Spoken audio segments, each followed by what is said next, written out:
Ashley, first of all, thanks for doing this. It's good to meet you. We just talked before we record this, but really nice to meet another alum.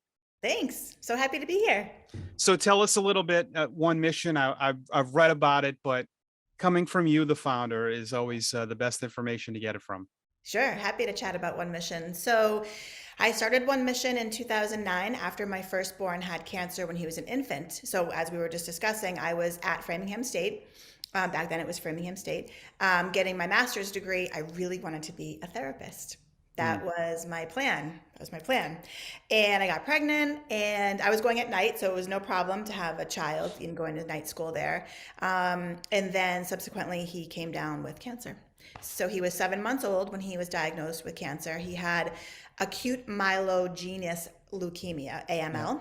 Yeah. For short, most common leukemia, childhood leukemia, is ALL. And ALL has the best, it's like 98% cure rate. AML, not so much. So they gave Nicholas a 50-50 shot that he would live 6 months after he was done with treatment.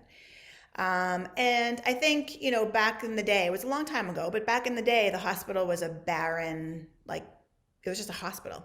There was no toys and games and activities. And if there was, it was one of those things where, like, we would have, like, say, an ice cream party, and they would make an announcement and say, okay, everybody, at 3 o'clock, we're going to have an ice cream party in the resource room, and, all are welcome.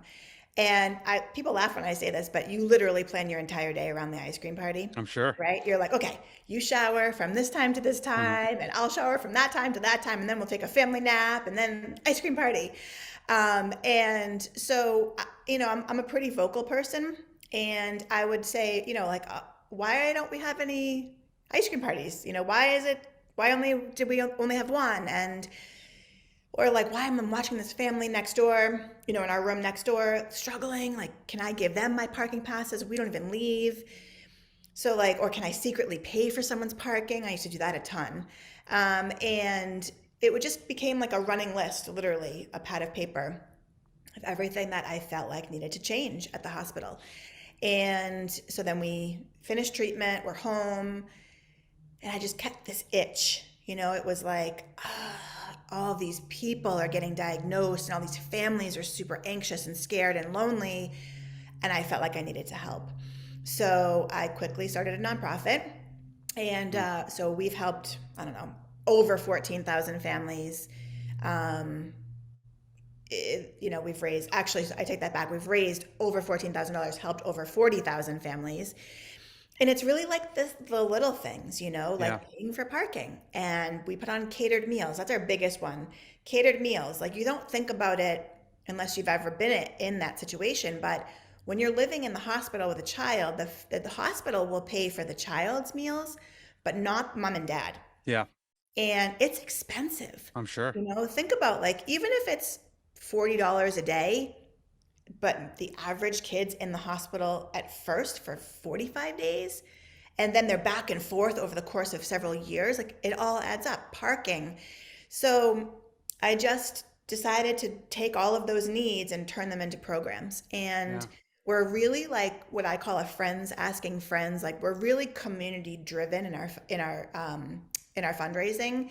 We don't do big grants. We don't have huge sponsors. Um, and we're just really asking people to participate in our events. Our largest event is the One Mission Buzz Off, and that happens every June at Gillette Stadium. And that's a head shaving event. So people decide that they're going to shave their head. The premise there is really like, kids with cancer don't have a choice to lose their hair. So I'm going to choose, because they don't have a choice. Mm. And those, we call them buzzies. And those buzzies go out to their friends and family and say, hey, I'm shaving my head for kids with cancer. Will you donate to me? Just like a lot of other, like the marathon type thing. Then we have a new event coming up that'll be in the fall at Gillette Stadium. That's called Conquer the Course. And that's going to be, I think, my favorite new event. That event is, it's a friends asking friends event again, and it's a physical challenge event. So if you've ever been to Gillette, you have to walk up these really steep ramps in order Oh to yeah. get to, yeah.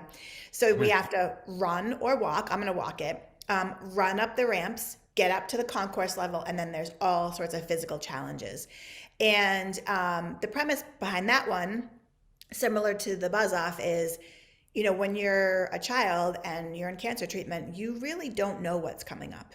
And just when you think you've gone through one hurdle and you're like, whew, that was the hardest thing I've ever done, bam, you get hit with something else. And it's Mm. like that the whole course of treatment. So we designed it to be challenging, not terrible, not terribly hard, but challenging.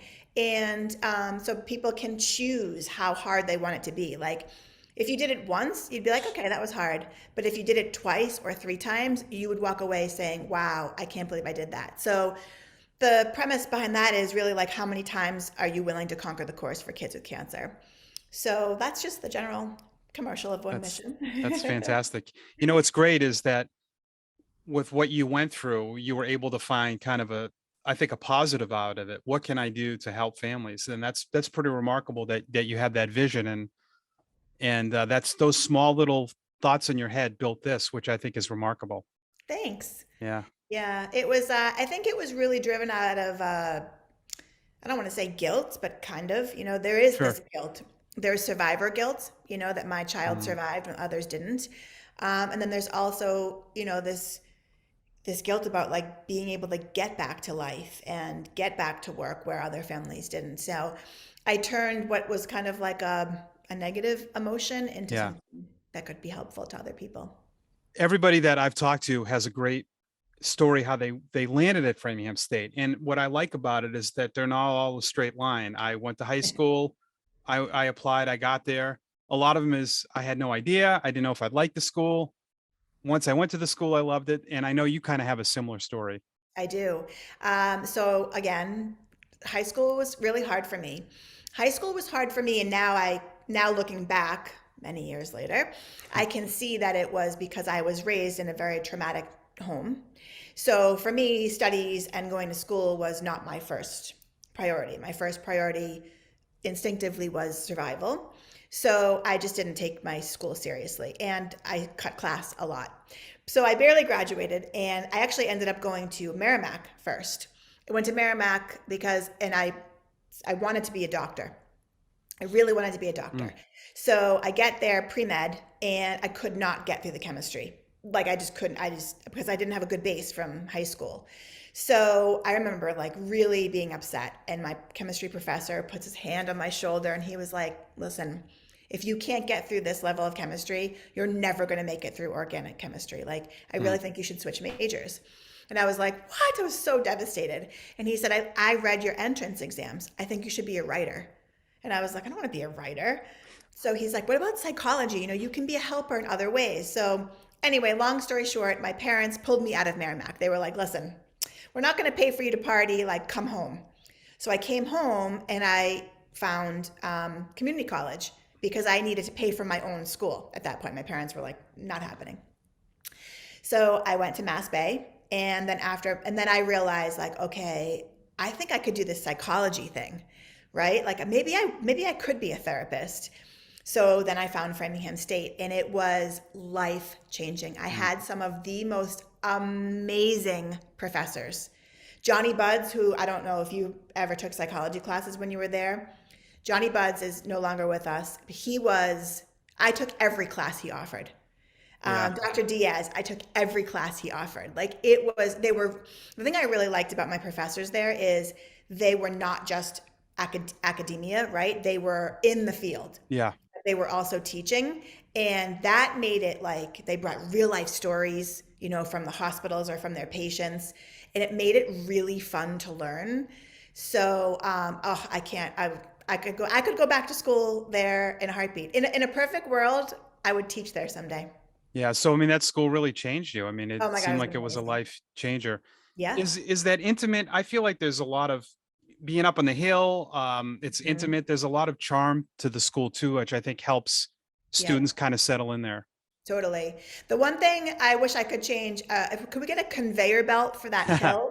Yeah. Yeah, wear flats.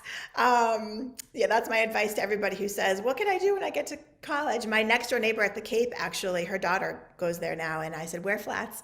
But yeah, it's small, but it doesn't feel small, Yeah. right? It's Yeah. small and intimate, but it feels like you're still getting this full experience. I can't say enough about it. I loved it. Yeah, I mean, I really noticed the curriculum for Framingham State was hard. I think that's Yeah. what shocks people.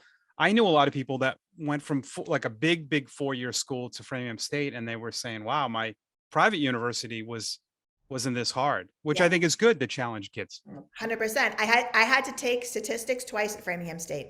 Yeah, Yeah. So, I mean, it was one of those classes that was, historically difficult for me. Math isn't my forte. And yeah, so it was definitely challenging, but I didn't feel lost, right? yeah, It wasn't one of those things where like, okay, I failed it the first time and they were like, oh, see ya, you're on your own. The teacher was like, listen, come to my office. I think I can figure out why it is that you're not getting this. Come and see me. And I did. It was on me to go and see him, but I did. And yeah. once he explained it to me, it clicked, and then I passed with flying colors. I obviously there'll be kids watching this. They're on the fence. They want to go to. I get why kids want to go to big 4-year school. They should, but if Yep. they're on the fence of it, why would you think they should pick Framingham State? I mean, sometimes those big schools can feel overwhelming. Yeah, And I don't think I would have enjoyed that experience. I don't like to be lost in a sea of people.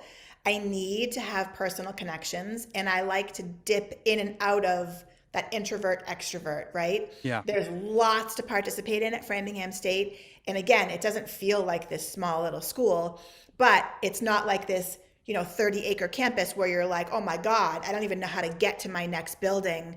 I would say it's one of those places that you go when you want the best of both worlds, yeah, right? yeah, You can have access to your teachers. You can have, access to really great clubs and small communities. Whereas if you went to a bigger school, it's just whoo, you're one of yeah, hundreds in a class. yeah. That's I feel the that's hard. same. I probably would have just gone to all at a big school. I just would have gone to all the sports and not paid attention to. Totally. Yeah. All right. Yeah. So again, finally wrap it up. Onemission.org is your website, and Yep. let's get everyone to participate because this is great. Yeah, I would love to. Conquer the Courses, again, it's going to be in the fall. Buzz Off is in June, and there's many other ways. We love interns.